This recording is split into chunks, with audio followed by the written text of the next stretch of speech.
हेल' लोगोफोर, दिनैनि बे गोदान मोनसे भिडिअनि गेजेरजों नोंथांमोनखौ गासैखौबो फिन खनसेबाव बरायग्रोनानै लाग्रोनाय थालायबाय लोगोफोर। ओमफ्राय लोगोफोर, नोंथांमोनाथ' भिडिअनि टाइटेल आरो थाम्बनेइलावथ' नायनानै एसेब्लाबो हमनो हाखादों जानांगौ दिनै आं मानि सायाव भिडिअखौ लानानै फैदों।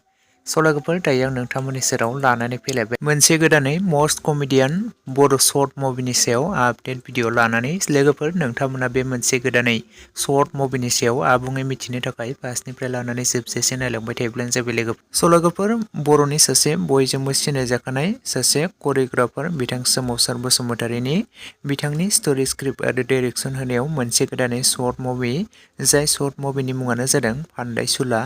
ओमफ्राय लोगोफोर, बे मोनसे गोदानै फान्दायसुला मुंनि मोनसे गोदानै शर्ट मुभियावनो गाहायै फाव खालामनायखौ नुनो मोन्दों बर'नि सासे बयजोंबो सिनायजाखानाय फावखुंग्रि बिथां एक्ट्रेस हेलेना दैमारि बिथांनि फाव खालामनायखौ नोंथांमोना नुनो मोन्दों आरो फाव खालामनायखौ नुनो मोनबावदों जयसिं बसुमतारी, लैथोमा मोसाहारि, लाइथुन नार्जारी आरो लोगोसे बिथां दाब्ला बिथांमोननि फाव खालामनायखौबो नुनो मोन्दों आरो फैला जे बरगयारी बिथांमोननि फाव खालामनायखौबो नोंथांमोना नुनो मोनखादों।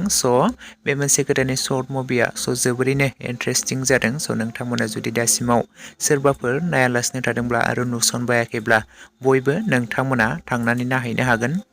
बे गोदानै मोनसे शर्ट मुभिखौ जों बबे चेनेलनि गेजेरजों नुनो मोन्दों होननानै बुङोब्ला BRB फान एन्टारटेनमेन्ट चेनेलनि गेजेरजों बिथांमोना हगारनानै होदों। आरो लोगोफोर, बिथांमोना बे मोनसे फान्दायसुला मुंनि मोनसे कमेडि शर्ट मुभिखौ पार्ट 1 निफ्राय लानानै पार्ट 5 सिम अलरेडि रिलिज खालामनानै होखाबायमोन लोगोफोर, आरो नोंथांमोना गोबाङानो नायखाबायमोन आरो नुखाबायमोन।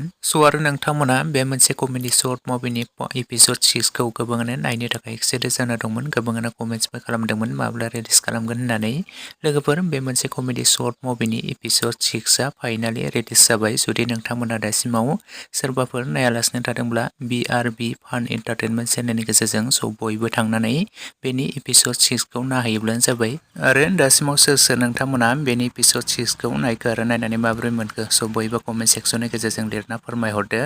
ओमफ्राय लोगोफोर, नोंथांमोना बे मोनसे कमेडि शर्ट मुभिनि आरो एपिसड 7 खौ जोबोरैनो नायनो थाखाय एक्साइटेड जानानै दं नामा? जुदि नोंथांमोना एक्साइटेड जानानै दङब्ला कमेन्ट सेक्सननि गेजेरजों लिरना फोरमायहरदो। बिथांमोना थाबैनो बेनि एपिसड 7 खौबो थाबैनो रिलिज खालामनानै होगोन। नोंथांमोना बयबो नेनानै थाथ'लायोब्लानो जाबाय। लोगोफोर, दासिमनि शर्ट आपडेट भिडिअआ बेखिनियावनो। भिडिअखौ नायनानै जुदि नोंथांमोना एसेब्लाबो मोजां मोनदोंब्ला लाइक, शेयार एन्ड कमेन्ट्स खालामदो। लोगोसे चेनेलाव गोदानै फैदोंब्ला साबस्क्राइब खालामनानै खाथिनि बेल आइकनखौबो अल प्रेस खालामना लादो, जाहाथे नोंथांमोना बेफोरबायदिनो माखासे गोदान गोदान रेगुलार आपकामिं बर' सावथुनफोरनि आरो मिउजिक भिडिअफोरनि माखासे मोजां मोजां शर्ट मुभिफोरनि आपडेटखौ बे चेनेलनि गेजेरजों मोन्थिनो मोनबाय थायो।